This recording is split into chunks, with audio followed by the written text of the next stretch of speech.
بسم اللہ الرحمن الرحیم ان اولیاؤہ الا المتقون صدق اللہ مولانا العظیم۔ بارگاہ رسالت معاب صلی اللہ علیہ وسلم میں درود پاک کا ہدیہ پیش کریں۔ اللہم صلی علی سیدنا و مولانا محمد معدن الجود والکرم وآلہ واصحابہ الکرام وابنہ الکریم وبارک وسلم صلاة دائمة سرمدا ابدا۔ عزیزان گرامی وقار، ماہ ربیع الاخر شریف جس کو سنی ربیع الغوث کہتے ہیں، اس ماہ مبارکہ میں ہم اپنی زندگی کی سانسیں لے رہے ہیں، اور اس ماہ مبارکہ کو ہم 11ویں کے مہینے سے بھی یاد کرتے ہیں۔ اسلامی مہینہ ہے، مہینے کا نام بہت پہلے سے ہے، لیکن اہل سنت و جماعت کے دل میں سرکار بغداد شہنشاہ ولایت غوث الاعظم دستگیر رضی اللہ تعالیٰ عنہ کی محبت ایسی رچی بسی ہے کہ اس پورے مہینے کو ہم غوث کے مہینے سے یاد کرتے ہیں، اور یہ اللہ والوں سے محبت کی علامت ہے۔ لوگ کسی مہینے کو کسی اور تہوار سے یاد کرتے ہوں گے، لیکن ہم اپنے مہینوں کو اللہ والوں سے نسبت دے کر یاد کرتے ہیں۔ سرکار شہنشاہ بغداد سلطان الاولیاء عبد القادر جیلانی رضی اللہ تعالیٰ عنہ، اس عظیم شخصیت کا نام ہے جس کو اللہ تبارک و تعالیٰ نے مقام محبوبیت کے ساتھ مقام غوثیت عطا فرمایا۔ اولیاء کرام میں یہ مقام بہت کم کو ملا ہے جو سلطان الاولیاء شہنشاہ بغداد کو ملا ہے، ورنہ اولیاء میں کوئی ایسا نہیں ہے جو منبر پر کھڑے ہو کر کے یہ اعلان کرے کہ میرا قدم ہر ولی کی گردن پر ہے۔ اعلیٰ حضرت امام اہل سنت فاضل بریلوی فرماتے ہیں، جس کی منبر بنی گردن اولیاء، اس قدم کی کرامت پہ لاکھوں سلام۔ جو ولی قبل ہوئے یا بعد ہوئے یا ہوں گے، سب ادب دل میں رکھتے ہیں میرے آقا تیرا۔ غوث پاک رضی اللہ تعالیٰ عنہ کو اولیاء کرام میں ایسا ہی مقام حاصل ہے کہ جیسے سورج کو ستاروں پر مقام حاصل ہے۔ آپ کو اللہ تعالیٰ نے بچپن سے علمی شرافت کے ساتھ ساتھ خاندانی شرافت ایسی عطا فرمائی کہ آپ اپنے والد ماجد کی طرف سے حسنی سادات ہیں اور اپنی ماں کی طرف سے حسینی سادات ہیں، یعنی امام حسن مجتبیٰ ان کے دادا ہیں، امام حسین شہید کربلا نانا ہیں، جس کے دادا اور جس کے نانا دونوں جنتی جوانوں کے سردار ہوں، اس نسبت کا عالم کیا ہوگا۔ میرے عزیزوں، گھر کے اندر سادات کے ہاں جو پرورش کا معمول ہوا کرتا تھا، اسی سے اندازہ کر لیں آپ کی ولادت 29 شعبان کو ہوئی تھی، اور چاند رات تھی، دوسرے دن کو رمضان شروع ہونے تھا، اور چاند میں اختلاف ہو گیا جیلان میں۔ یہ جیلان ایران کا ایک علاقہ ہے، اس کو گیلان بھی کہتے ہیں، جہاں آپ کی پیدائش ہوئی۔ لوگوں کے دوران شک پیدا ہوا کہ چاند ہوا کہ نہیں ہوا۔ غوث پاک رضی اللہ تعالیٰ عنہ کی ماں فاطمہ ام الخیر، جو نہایت ہی شریف خاتون ہیں سادات کی، آپ نے لوگوں سے کہا کہ رمضان ہو چکا ہے، اس لیے کہ سحری سے لے کر افطار تک میرے بچے نے دودھ کو منہ نہیں لگایا ہے۔ پورے جیلان میں یہ بات مشہور تھی کہ سادات کے گھر میں ایک ایسا بچہ پیدا ہوا ہے جو سحری سے لے کر کے افطار تک اپنے ماں کے دودھ کو تک نہیں پیتا۔ یہ ان ایام کی میں بات کر رہا ہوں کہ ابھی غوث پاک رضی اللہ تعالیٰ عنہ ایک دن کے تھے، یعنی پیدائشی طور پر۔ میں آپ کو یہ بتاؤں کہ آپ سب غوث پاک کو پیران پیر کہتے ہیں، یعنی پیروں کا پیر ہے، اور روشن ضمیر کہتے ہیں۔ سارے سلسلے وہاں تک جا کر پہنچ جاتے ہیں تو فخر کرتے ہیں۔ غوث پاک سے جس کا سلسلہ ملتا ہے وہ دنیا میں فخر کرتا ہے۔ میں یہ کہتا ہوں کہ پیروں کا پیر پیدا ہوتے ہی روزہ رکھتا ہو، اور اگر کوئی ڈھکوسلا جھوٹا پیر یہ کہتا ہے کہ ہمارے اوپر شریعت نہیں ہے تو بات یہ یاد رکھ لینا کہ اس کا غوثیت مآب سے کوئی تعلق ہی نہیں ہے، وہ شیطان کا مرید ہو سکتا ہے، رسول اللہ تک لے جانے والا راستہ ہرگز نہیں ہو سکتا۔ میرے آقا صلی اللہ علیہ وسلم تک لے جانے والا راستہ وہی ہے جو غوثیت مآب کے راستے سے ہو کر کے چلتا ہے۔ پیدائشی طور پر شریعت کی پاسداری کرنے والے شیخ عبد القادر جیلانی، میرے عزیزو آپ کو یہاں غوث پاک کی کرامات سنتے سنتے ایک کسوٹی بھی حاصل کر لینا چاہیے کہ ہر پیر کو پرکھ کر کے دیکھو شریعت کے سانچے میں اترتا ہے تو وہ مرشد ہے، اور شریعت سے ہٹ جاتا ہے تو پھر وہ شیطان کا پھندا ہے۔ اس بات کو ہمیشہ یاد رکھے۔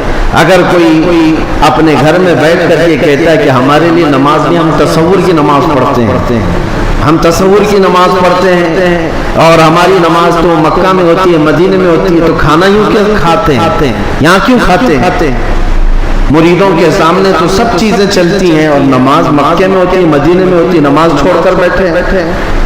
ایک بات یاد رکھ لیں کہ سارا طریقت کا سلسلہ صرف قوالی سننے کا نام نہیں ہے، ہاں اشعار حضور پاک کی محبت میں اور اللہ کی محبت میں سننا یقیناً باعث ثواب ہے، ہم خود بھی سنتے ہیں، لیکن وہ پیر ہی کیسا جسے قرآن پڑھ سننے کے بعد کوئی وجد نہیں آتا، قرآن سننے کے بعد کوئی وجد نہیں آتا، حدیث رسول سننے کے بعد کوئی وجد نہیں آتا، وجد کہاں سے آئے گا سمجھ میں نہیں آتا، اور پھر ڈھول باجے پر تو پھر ہاتھ بھی ہلتے ہیں، پیر بھی ہلتے ہیں، اور پھر اگر کوئی یہ سمجھے کہ یہی مرشد ہے، پیر کامل ہے، تو دھوکے میں ہے، ایسا بندہ دھوکے میں ہے۔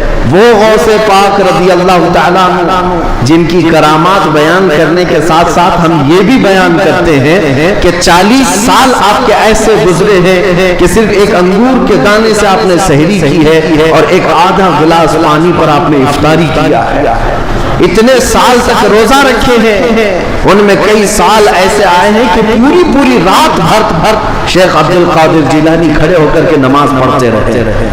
ان اولیاء کے لیے جن کے مجمع میں 70,000 سے کم کا کبھی مجمع نہیں ہوتا تھا، نماز معاف نہیں ہوئی، روزہ معاف نہیں ہوا، تو آج کے جانور نما کسی ایسے ڈھکوسلے بابا کے لیے نماز کیسے معاف ہو سکتی ہے یا روزہ کیسے معاف ہو سکتا ہے؟ اس بات کو ہمیشہ ذہن نشین کر لیں، شریعت میرے مصطفیٰ کی ہے اور نبی پاک صلی اللہ علیہ وسلم کی شریعت سب سے اوپر ہے، اس کے بعد ہی کوئی مقام مل سکتا ہے۔ اسی لیے اعلیٰ حضرت کی بات سنو، فرماتے ہیں بخدا خدا کا یہی ہے در، اللہ تک اگر کوئی پہنچنے کی بات کرتا ہے نا تو اسے جانچ کر کے دیکھ لو کہ حضور کے بارے میں کیا کہتا ہے۔ بخدا جس کا مطلب ہے قسم خدا کی، خدا کا یہی ہے در، یعنی رسول پاک کا جو دروازہ ہے یہی خدا کا دروازہ، بخدا خدا کا یہی ہے در، نہیں اور کوئی مفر مقر۔ حضور کو چھوڑو گے تو نہ بھاگنے کی جگہ ہے نہ ٹھہرنے کی جگہ، کہیں نہیں اور کوئی مفر مقر۔ اور پھر اعلیٰ حضرت فرماتے ہیں اگر کوئی خدا تک پہنچا بھی ہے تو سمجھ لو جو وہاں سے ہو یہی آنکھیں ہو، جو یہاں نہیں تو وہاں نہیں۔ اگر وہ رسول پاک صلی اللہ علیہ وسلم کی شریعت کبریٰ تک نہیں پہنچا تو پھر سمجھ لو کہ خدا تک پہنچ ہی نہیں سکتا۔ میرے عزیزو، غوث پاک رضی اللہ تعالیٰ عنہ کی پوری زندگی اگر میں آپ کو بتاؤں وہ عشق رسول کے سانچے میں ڈھلی تھی، نبی پاک کی شریعت پر ایسا سختی سے عمل کرتے تھے کہ منبر پر کھڑے ہو کر کے آپ نے اعلان کیا میرا مرید اگر نماز نہیں پڑھتا تو اسے ہمارے قبرستان میں بھی دفن نہ کیا جائے۔ غوث پاک رضی اللہ تعالیٰ عنہ شریعت کے معاملے میں اس قدر سخت تھے۔ پھر میں پوچھنا چاہتا ہوں ان سے بڑا دنیا میں اور کون پیر آیا ہے؟ اگر کوئی اپنے مریدوں کو نماز معاف کرا دیتا ہو، روزے معاف کرا دیتا ہو تو یاد رکھ لینا وہ شیطان کا پھندا ہے جو تمہیں نبی کریم صلی اللہ علیہ وسلم کی شریعت سے دور لے کر جاتا ہے۔ سب سے پہلی چیز ہے میرے مصطفیٰ کی شریعت، حضور پاک کے طریقے پر اگر کوئی چلا ہے تو اسے ولایت بھی ملتی ہے۔ اللہ کا ولی اللہ کا ولی حضور کی شریعت پر گامزن ہو کر کے ہی چلتا ہے۔ کچھ مجذوب اولیاء ایسے ہیں جن کی عقل فنا ہو جاتی ہے، تب ان کے اوپر سے شریعت کا قلم اٹھا لیا جاتا ہے، وہ مستثنا ہے، وہ الگ ہے۔ لیکن جتنے اولیاء آئے سب کا رسول پاک صلی اللہ علیہ وسلم کے دربار میں ایسا وسیلہ ہے، ان کی ایسی پہنچ ہے کہ اس کے بعد ہی انہیں ولایت کی منزل ملتی ہے۔ میں ایک بات بتاتا ہوں آپ کو، غوث پاک رضی اللہ تعالیٰ عنہ کے مقام کے متعلق محبوب الہی کا نام سنا ہوگا۔ دلی کے شہنشاہ دو اولیاء کو محبوب کا نام دیا گیا ہے۔ محبوب، ایک غوث پاک کو محبوب سبحانی اور حضرت نظام الدین اولیاء کو محبوب الہی۔ محبوب اسے کہتے ہیں جس سے اللہ محبت کرتا ہو۔ سارے اللہ سے محبت کرتے ہیں اور کچھ وہ جن سے اللہ محبت کرتا ہے وہ محبوب ہیں۔ محبوب الہی کا درجہ بڑا ہے، ان کے بڑے گہرے مرید ایسے فنافی شیخ امیر خسرو کا جب بھی نام آتا ہے تو ایک پیر اور مرید کے درمیان کا گہرا تعلق بتایا جا سکتا ہے۔ لوگوں کو پڑھنا چاہیے، کس کو مرشد سمجھا جائے طریقت کے راستے میں اور کون پیر ہوتا ہے۔ امیر خسرو کو پڑھیں تو سمجھ میں آ جائے گی بات۔ امیر خسرو ایک بار پانی پت گئے ہوئے تھے۔ پانی پت میں اس وقت ابو علی شاہ قلندر رحمت اللہ تعالی علیہ موجود تھے۔ یہ محبوب الہی کے ہم زمانہ ہیں، اسی زمانے کے۔ ان کی کرامات کا حال بھی بہت بڑا تھا۔ امیر خسرو ان کی محفل میں بیٹھے، جمعرات کو ایک بار ان کے یہاں محفل ہوتی تھی ابو علی شاہ قلندر کیا، اور محفل میں ہوتا کیا تھا، جب ذکر کی محفل ہوتی اس کے بعد جتنے حاضرین ہوتے ابو علی شاہ قلندر سب سے کہتے اپنی آنکھیں بند کر لو۔ لوگ اپنی آنکھیں بند کرتے، وہ سیدھے رسول اللہ کا دیدار کراتے تھے۔ نبی پاک صلی اللہ علیہ وسلم سامنے بیٹھے ہوئے ہوتے اور ابو علی شاہ قلندر ان کے سامنے ہوا کرتے حضور کی۔ یہ ہر جمعرات کو ابو علی شاہ قلندر کی محفل میں ہوتا تھا۔ امیر خسرو مرید تھے محبوب الہی کے اور گئے تھے ابو علی شاہ قلندر کی محفل میں، اور جب دیدار کرائے تو امیر خسرو بھی خوش ہوئے کہ رسول پاک صلی اللہ علیہ وسلم کا دیدار ہوا مجلس۔ لیکن بات اتنی ہوئی، آنکھیں کھولنے کے بعد ابو علی شاہ قلندر امیر خسرو کو یوں کہتے ہیں، خسرو میں تو رسول اللہ کی مجلس میں تجھے لے گیا، تیرا پیر تو وہاں کہیں نظر نہیں آیا، تیرا پیر وہاں پر نظر تو نہیں آیا۔ امیر خسرو کو یہ بات لگ گئی، میں میرا مرشد میرے پیر کا مقام بلند سمجھتا ہوں، لیکن حقیقی بات ہے کہ حضور کے دربار میں جب میں تصور میں حاضری دیا، محبوب یہ ابو علی شاہ قلندر بھی تھے اور بھی اولیاء تھے، لیکن میرے پیر تو نظر نہیں آئے۔ وہ غمگین حالت میں اپنے پیر کے پاس آئے، اپنے مرشد کے پاس۔ محبوب الہی سے کہتے ہیں آج میں محفل میں گیا اور انہوں نے فارسی کلام لکھایا ہے، شب جائے کہ من بودم، بہت مشہور کلام امیر خسرو کا۔ اس واقعے کے بعد انہوں نے لکھا تھا۔ پہلے پورا واقعہ کیا ہوا وہ میں بتاتا ہوں۔ محبوب الہی کے پاس روتے ہوئے کھڑے تھے، ابو علی شاہ قلندر نے رسول اللہ کا دیدار کرایا، لیکن ساتھ میں انہوں نے مجھے تانا مارا کہ تمہارا پیر تو محفل میں نظر نہیں آیا۔ محبوب الہی نے کہا کہ پھر سے جاؤ محفل میں، پھر سے جاؤ محفل میں، ابو علی شاہ قلندر کے دیدار ہو رہا ہے اور اچھی بات ہے۔ کہا آپ نہیں ہیں اس محفل میں کیسے جاؤں؟ محبوب الہی نے تھپک کر کہا خسرو ابو علی شاہ قلندر سے مت پوچھنا، جب وہ دیدار کرائیں رسول اللہ کا تو خود رسول اللہ سے پوچھنا میرا پیر کہاں۔ اولیاء بہت سارے بیٹھے ہیں، محبوب الہی کہاں ہے؟ تو میر خسرو گئے۔ اب کی بار جو محفل سجی اور جب آنکھ بند کرنے کا حکم ہوا، امیر خسرو نے آنکھ بند کی، دیدار ہوا میرے مصطفیٰ کا۔ اولیاء کرام کی مجلس تھی۔ خسرو کہتے ہیں میں آگے بڑھا، نبی کونین صلی اللہ تعالی علیہ وسلم کے دربار میں دست بستہ عرض کیا، یا رسول اللہ اولیاء کی محفل ہے، یہاں پر میرے مرشد نظام الدین اولیاء نظر نہیں آتے. نبی پاک نے فرمایا ایک منزل اوپر چڑھ جا، ایک منزل اوپر چڑھ جا.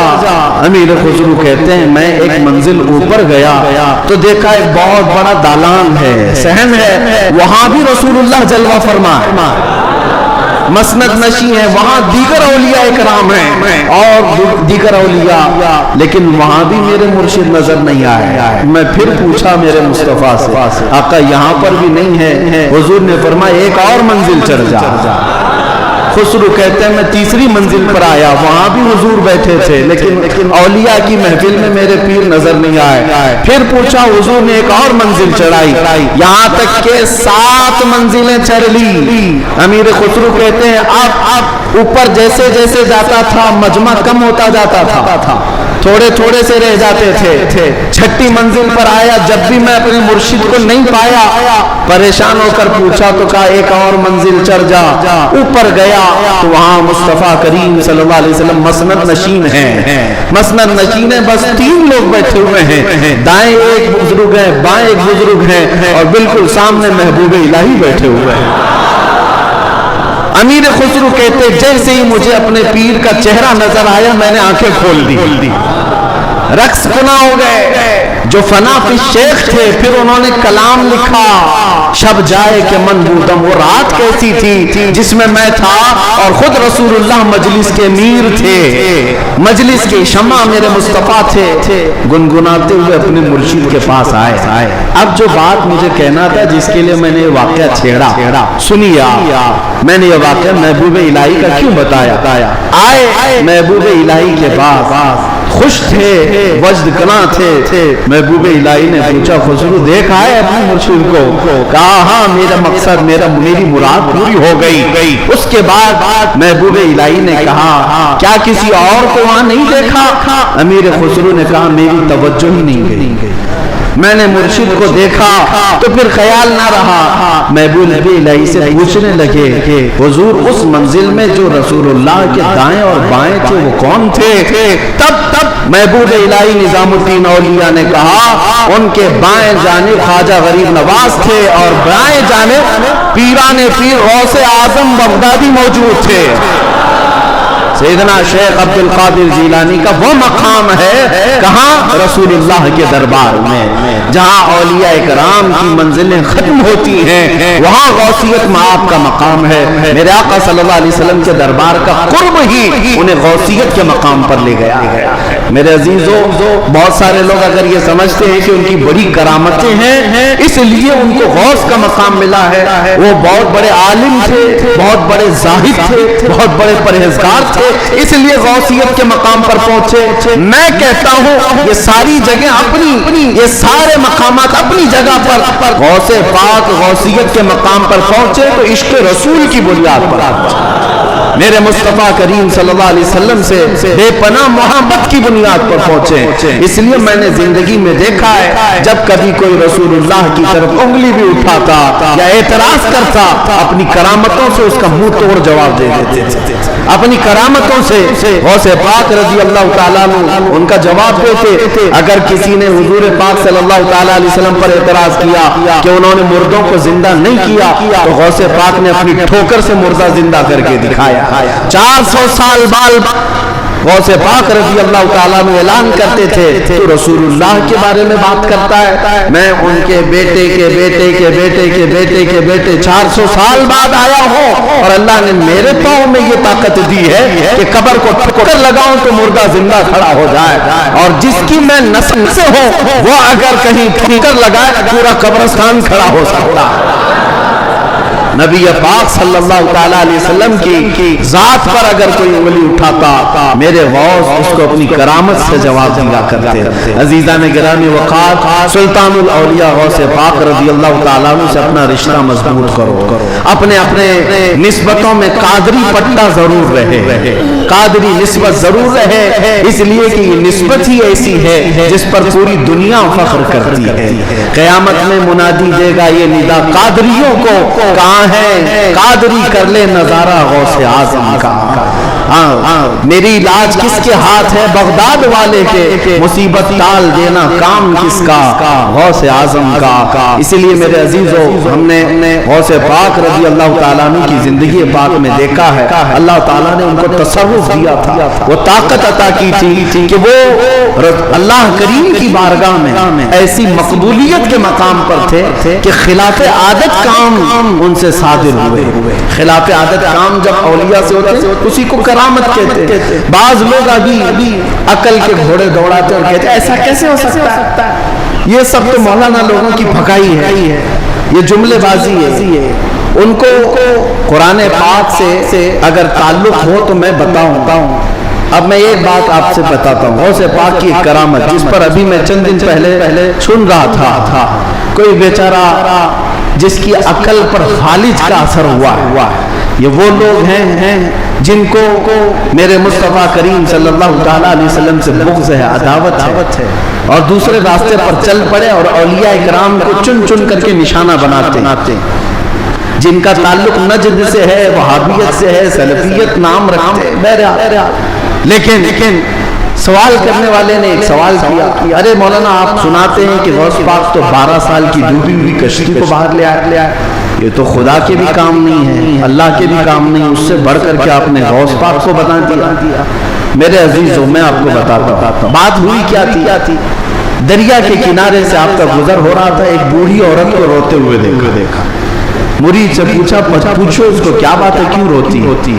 معلوم کیا تو پتا چلا کہ اس خاتون کا اکلوتا بیٹا تھا، بڑے نازوں سے پالا تھا، اس عورت نے شادی کی، برات آ رہی تھی اور کشتی جو ہے دریا میں غرق ہو گئی، ڈوب گئی۔ بارناس مشہور کرامت ہے غوث پاک، تو وہ ڈوب گئی اور اس بوڑھی عورت کا دل تو ماں کا ہے، بیٹے کے یاد میں روز آتی ہے، روتی اور شام واپس چلی جاتی، روز روتی۔ غوث پاک رضی اللہ تعالیٰ عنہ کو اس پر رحم، اللہ کریم کی بارگاہ میں سفارش، اے رب کریم تو نیست سے ہست کرنے والا، تو پانی کے قطرے سے پورا انسان بنانے والا، تو راک کے ڈھیر کو بھی اگر چاہے تو زندہ انسان کھڑا کر دے۔ مولا قادر مطلق ہے، اس خاتون پر رحم فرما اور اس کا بیٹا واپس لوٹا دے۔ غوث پاک کی دعا چل رہی تھی، تھوڑی دیر دیکھنے کے بعد دریا میں ایک بھونچال سا طوفان سا آیا، پانی کے اندر ایک عجیب سی سرسراہٹ ہوئی، تھوڑی دیر کے بعد دیکھا تو ایک کشتی برآمد۔ غوث پاک نے صرف اس خاتون کے بیٹے کی زندگی مانگی تھی، مگر صدقے میں اللہ نے پوری برات کی زندگی لوٹا، پوری برات واپس آ گئی، اور وہ خوشی غوث پاک رضی اللہ تعالیٰ عنہ کا شکر کرتے ہوئے گھر گئے۔ 12 سال کے بعد مچھلیاں کھا گئی ہوں گی، کشتی کے پرزے ختم ہو گئے ہوں گے، لیکن رب ذوالجلال قادر مطلق ان لوگوں کو یہی تو کہتے ہیں جو جلا کر کے سمجھتے ہیں کہ اب کوئی نہیں اٹھا سکتا ان کو، راک پانی میں بہا کر کے سمجھتے ہیں کہ اب ان کا حساب کتاب نہیں ہو سکتا۔ ہر عقل کے اندھو جس رب ذوالجلال نے ایک نطفے سے تمہارا پورا انسانی شکل بنایا ہے، تم 1000 بار جلا کر راک کر دو، رب ذوالجلال قادر مطلق ہے، وہ دوبارہ زندہ فرمائے گا حساب لینے کے لیے۔ تو کشتی دوبارہ واپس آئی۔ غوث پاک رضی اللہ تعالیٰ عنہ کی اس کرامت پر ایک دو نہیں ہزاروں لوگ اسلام میں داخل ہوئے، ہزاروں لوگ اسلام میں داخل ہوئے۔ اب جو صاحب ہیں انہوں نے کہا کہ ایسا کیسے ہو سکتا ہے، ایسا کیسے ہو سکتا ہے؟ ہر جگہ اگر تم عقل کے گھوڑے دوڑاؤ گے تو یہی سوال کرو گے ایسا کیسے ہو سکتا ہے۔ اگر تمہاری عقل میں بات نہیں آتی تو سمجھ لو اسی کو کرامت کہتے ہیں، اسی کو کرامت کہتے ہیں۔ تم اور ہم بھی کر سکتے تھے تو پھر غوث کی کرامت کا مطلب ہی کیا ہے؟ تم بھی غوث ہوتے، ہم بھی غوث ہوتے۔ کرامت ہے جو عقل میں نہیں آئے گی۔ اور قرآن سے اگر دلیل مانگتے ہو، سنو، سلیمان علیہ السلام نے اپنے دربار میں ایک بار اعلان کیا تھا، کون ہے جو سبا بلقیس کا تخت یہاں پر لے آئے؟ سلیمان علیہ السلام فلسطین میں بیٹھے ہوئے ہیں اور سبا بلقیس کا تخت یمن میں ہے۔ یمن اور فلسطین میں 1000 کلومیٹر سے زیادہ کا فاصلہ ہے، ایک جن کھڑا ہوا, کہا اللہ کے نبی میں لے آتا ہوں. پوچھا کتنی دیر میں؟ کہا میں آپ کی مجلس ختم ہونے سے پہلے وہ لے کر آ جاؤں. جنات کی طاقت پر یقین رکھنے والے, جنات کو حاصل کرنے کے لیے عملیات کرنے والے, سنو قرآن کیا کہتا ہے. سلیمان علیہ السلام نے کہا بہت دیر ہو جائے گی, مجلس ختم ہونے تک تم لاؤ گے, مجلس ختم ہونے تک. پھر اللہ کے ایک ولی جو سلیمان علیہ السلام کے امتی تھے, آصف بن برقیہ, کھڑے ہوتے کہتے ہیں اے اللہ کے نبی میں لے آؤں گا. پوچھا کتنی دیر میں؟ کہا کہ پلک جھپکنے سے پہلے لاؤں گا. آپ کی یہ قرآن کے الفاظ ہیں, قرآن کے قال الذی عنده علم من الکتاب انا آتیک بہ قبل ان یرتد الیک طرفک, اس سے پہلے کہ آپ کی آنکھ کی پلک جھپکے اے اللہ کے نبی میں وہ تخت لے آؤں گا. تخت کوئی 4 فٹ کا 5 فٹ کا نہیں, 80 گز لمبا ہے اور اتنا ہی چوڑا ہے, اتنا ہی وزنی ہے, اور 7 دروازوں کے اندر بند کر کے رکھا ہوا ہے. سونے چاندی جواہرات سے جڑا ہوا تخت ہے. اور ایک انسان کہتا ہے, انسان, جنات کی بات نہیں کر رہا, جنات کی بات آئے گی تو آپ سمجھیں گے ان کو بڑی طاقت ہوتی ہے, انسان کی بات کر رہا ہوں. انسان نے کہا سلیمان علیہ السلام کے امتی میں پلک جھپکنے سے پہلے لاؤں گا. یہ صرف اور صرف بات نہیں تھی, حضرت سلیمان علیہ السلام ابھی پلٹ کر ادھر دیکھ رہے تھے, وہ تخت حاضر کر چکے تھے, تخت حاضر کر چکے تھے. اب میں آپ کو یہ بتانا چاہتا ہوں, وہ سلیمان علیہ السلام خود اللہ کے نبی تھے, خود اللہ کے نبی. ارے وہ چاہتے تو خود ہی تخت کو طلب کر لیتے. اس قرآن کے واقعے کا مطلب مجھے یہ سمجھ میں آتا ہے, اللہ کے نبی نے دنیا کو یہ بتانا چاہا جو نبی کے قدموں میں بیٹھتا اس کی طاقت کا یہ ہے. نبی کی طاقت تو بہت دور, اور یہ بھی بنی اسرائیل کے نبی, بنی اسرائیل کے نبی سلیمان علیہ السلام, ان کے امتی کی طاقت کا یہ ہے, تو پھر سید الانبیاء محمد رسول اللہ, ان کی امت کے عام اولیاء کی بات نہیں کر رہا ہوں. شیخ عبد القادر جیلانی جن کا کی گردن پر ہے, وہ سال کی کشتی واپس لے آئے تو تعجب کی بات نہیں, بلکہ ہم سمجھتے ہیں قرآن اس کرامت کو بالکل عینی طور پر بیان کر رہا ہے. عزیزان گرامی, میں دنیا کی یا دنیا کے نقشے قدم پر چلنے والے, ہر چیز کو تھیوری اور پریکٹیکل پر آزمانے والے, اور سائنس کی دنیا میں چلنے والے, ان کو کہتا ہوں آئنسٹائن نے کہا ہے. آئنسٹائن کا نام تو بہت لوگوں کو اچھی طرح سے یاد ہوگا, اس کی تصویر بھی پڑھتے ہوں گے. الحمدللہ ہم غوث پاک کی تصویر پڑھتے ہیں. اب اسی آئنسٹائن کی بات کر رہا ہوں, جس نے یہ کہا ہے کہ میں نے کائنات کو دیکھنے کی کوشش کی. سنو, کائنات کو دیکھنے کی کوشش کی, اور چاند تک اور سورج تک اور بہت سارے مقامات تک دیکھنے کی رس حاصل کر لیا. اور اس نے کہا کائنات کا جو کنارہ, ایک کنارہ میں نے دیکھا, اس کے لیے وہ کہتا ہے 2 کروڑ نوری سال لگ جائیں گے. 2 کروڑ نوری سال. نوری سال کس کو کہتے ہیں پتہ ہے؟ یہ جو سال ہمارے چل رہے ہیں, یہ سال صبح ہوتی ہے 6 بجے صبح ہوئی, شام میں 6 بجے سورج ڈوبا, آرام سے دن چل رہے ہیں. نوری سال اس کو نہیں کہتے. نوری سال 1 منٹ میں 1,80,000 کلومیٹر کا سفر کرتا ہے. 1 منٹ میں 1,80,000 کلومیٹر کا سفر طے ہو جاتا ہے نوری سال. اس طرح 1 منٹ کی بات کر رہا ہوں, 1 منٹ کی, اس طرح کے 2 کروڑ سال لگ جائیں گے کائنات کو دیکھنے کے لیے. یہ کون کہہ رہا ہے؟ آئنسٹائن کہہ رہا ہے, جس کے پیچھے تم لوگ آگے پیچھے جس کو قبلہ بناتے ہو. سنو, 2 کروڑ نوری سال لگ جائیں گے کائنات کے کنارے دیکھنے کے لیے, کائنات کی ساری چیزیں دیکھنے کے لیے. اور آؤ شہنشاہ بغداد کے دربار, کہتے ہیں نتو الہی جہی جنگ قدلت علی قلم اتصالی, میں اللہ علی پوری کائنات کو سے دیکھتا ہوں جیسے اپنے ہتھیلی میں رامی کے دانے کو دیکھتا. تمہارے سارے آلے, تمہارے سارے کمپیوٹر کرو قسم میں بھی انہیں بھی نہیں بن سکتے جب شہنشاہ بغداد کی ایک نگاہ پہنچتی ہے.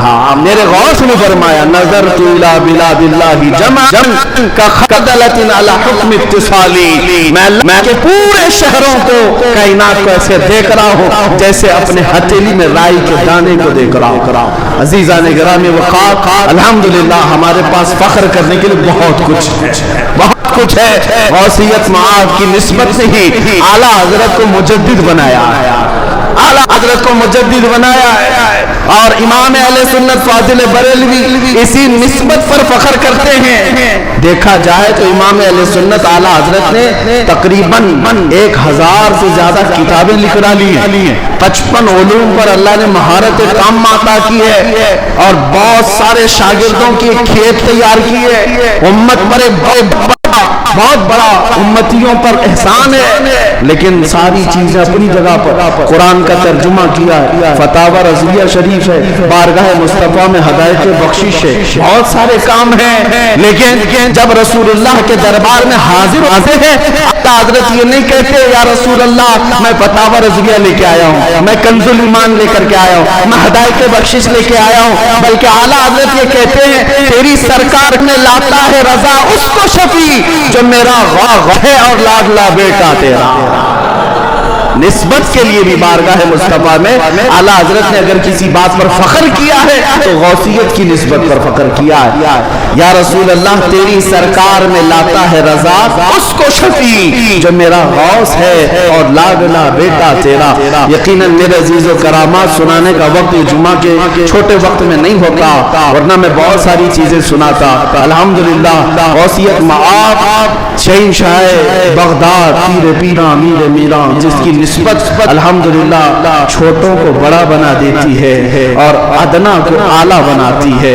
الحمدللہ ابھی حاضری سے میں آیا، اور حاضری کے بعد دل میں یہ احساس ہوتا ہے۔ ایک بزرگ وہاں پر ملاقات جن سے ہوئی، وہ عربی اور علوی سادات میں سے ہیں، عمر کافی ہو چکی، انہوں نے مجھے مل کر کے ہاتھ پکڑ کر کے کہا آؤ میں تمہاری حاضری کراتا ہوں۔ غوث پاک رضی اللہ تعالیٰ عنہ کے دربار میں تقریباً 55 سال سے، اور بڑی ان کی یعنی بڑے معاملات ہیں۔ بہرحال میں مختصر یاد کرتا ہوں کس لیے میں بات کہہ رہا ہوں۔ انہوں نے کہا غوث پاک رضی اللہ تعالیٰ عنہ ہر حاضر ہونے والے کو کچھ نہ کچھ دے کر بھیجتے ہیں، اور اللہ کریم تمہارے مستقبل میں بہت کچھ تجھے عطا کرے۔ دعا کیا۔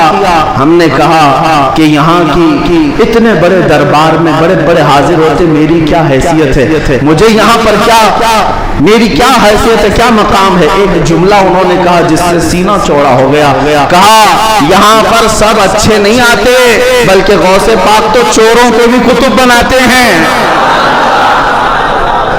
برا ہو تو کیا ہوا، نسبت بھلی ہے یا غوث، تجھ سے در سے سگ اور سگ سے ہے مجھ کو نسبت، میری گردن میں بھی ہے دور کا ڈورا تیرا۔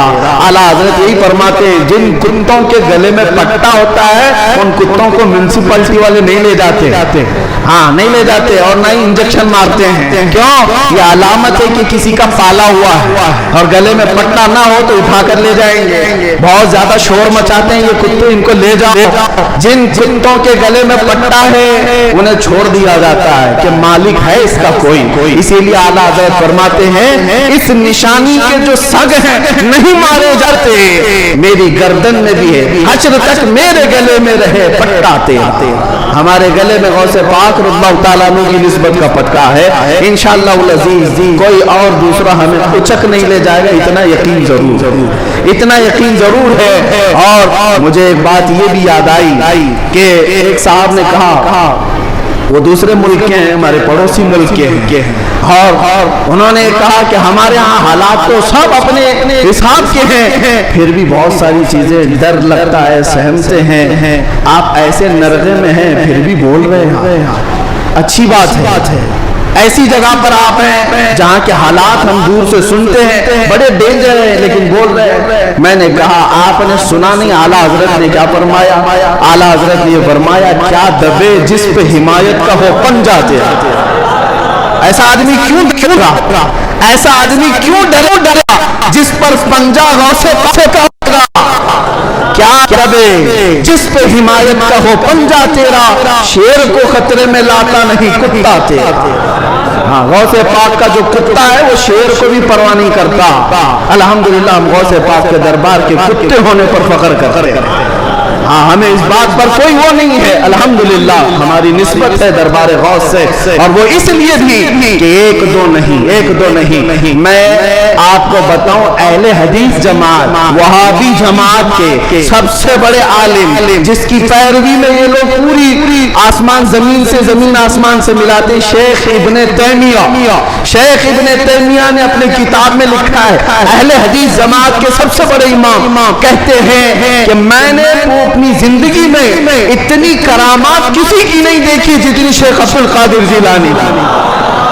ارے تمہارے گھر سے بھی بات آ رہی ہے میرے غوث کی, ہر گھر سے بات آ رہی ہے. کیوں؟ اس لیے کہ سورج نکلتا ہے تو سب کو پتا چلی جاتا ہے, سب کو پتا چلتا ہے. اچھے خاصے لوگ بھی بول پڑتے ہیں کہ دن ہو چکا, دن ہو چکا. سورج سے دشمنی ہے تو ٹھیک ہے, لیکن بولنا تو پڑے گا کہ دن نکلا ہوا ہے. غوث پاک کی کرامات ایسی ہیں جیسے سورج نکلا ہوا ہے. میرے عزیزوں, ایک صاحب ہے, اب ہماری محبت کس بات سے ہونی چاہیے؟ غوث پاک رضی اللہ تعالیٰ ہماری محبت اس لیے بھی ہے, کئی اولیاء کرام نے یہ باتیں لکھی بھی ہیں. فرماتے ہیں ان کے غوث پاک رضی اللہ تعالیٰ عنہ کے ایک مرید بھی ہیں, وہ تقریباً 14 اونٹوں پر شکر کے تھیلے لے کر کے سفر کر رہے تھے, سامان تجارت لے کر جا رہے تھے. رات کو ایک جنگل میں انہوں نے پڑاؤ کیا اور رات وہاں گزاری.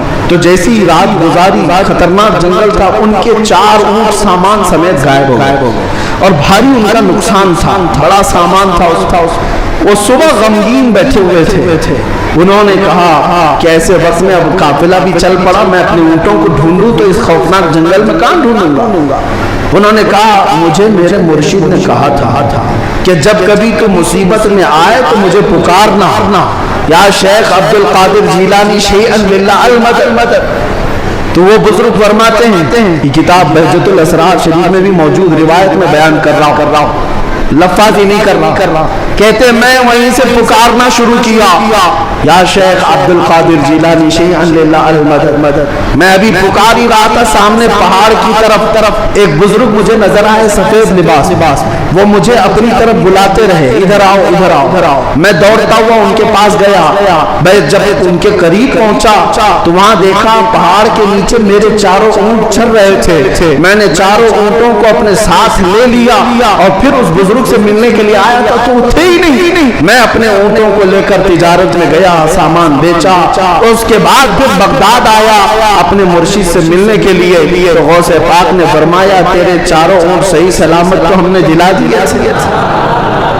یہ غوث پاک کا مقام ہے. عزیزان گرامی, وہ مدد کو پہنچتے ہیں, بلکہ یہ بھی فرمایا میرا مرید مشرق میں اور میں مغرب میں ہوں, اگر اس کا سطر کھل جائے, اگر وہ مجھے پکارے دل سے تو میں اس کی وہیں سے سطر پوشی کروں گا, میں اس کے سطر کو چھپاؤں گا. یہ نسبتوں کی بات ہے. یقین تمہارا کتنا مضبوط ہے, اس یقین کی بات ہے. وہاں غوث پاک کے خلیفہ ہیں, ان کے مزار کے پیچھے ہی, ان کا مزار ہمیشہ پانی میں رہتا ہے. ابو خمرہ ان کو کہتے ہیں. شیخ محمد المتقی الہندی, ہندوستان سے جو غوث پاک کے جاتے تھے ملاقات کرنے کے لیے, ان کی تربیت کے لیے وہ رہتے تھے. ان کی ایک روایت ہے, ہند سے کچھ لوگ کہتے غوث پاک سے مل کر کے وہ واپس آ رہے تھے کشتی میں آ رہے تھے تو سمندر میں بیچ سمندر میں پہنچی تو کشتی پھٹ گئی. پانی اندر آنے لگا اور ڈوبنے کے قریب آ گئی. یہ چیخنے لگے, پکارنے لگے, اور اسی وقت وہ سارے مرید کہتے ہند سے جو گئے ہوئے تھے کہتے ہیں اچانک ہماری کشتی میں ایک کالے رنگ کی چادر اوڑے ہوئے بزرگ آئے. ان کے ہاتھ میں بڑی سی سوئی تھی, دھاگا تھا. وہ جلدی ہماری کشتی کو جہاں سے پھٹی تھی سیلنے لگے اور سل کر کے پانی پورا باہر کیا. ہم تو ڈرے ہوئے تھے, ڈوبنے کے انتظار میں بیٹھے ہوئے تھے. کشتی پھر اپنے مقام پر صحیح سلامت چلنے لگی. ہم اللہ کا شکر ادا کرتے ہیں. اچانک وہ بزرگ جو آئے تھے, ہم نے پوچھا کہ آپ ہمارے ساتھ سفر میں ہیں یا کون ہیں؟ انہوں نے چادر ہٹائی تو سیدنا شیخ عبد القادر جیلانی فرمایا تم میرے مرید ہو، مجھے پکارا، اللہ تعالیٰ نے مجھے بھیجا، میں تمہاری مدد کے لیے آیا۔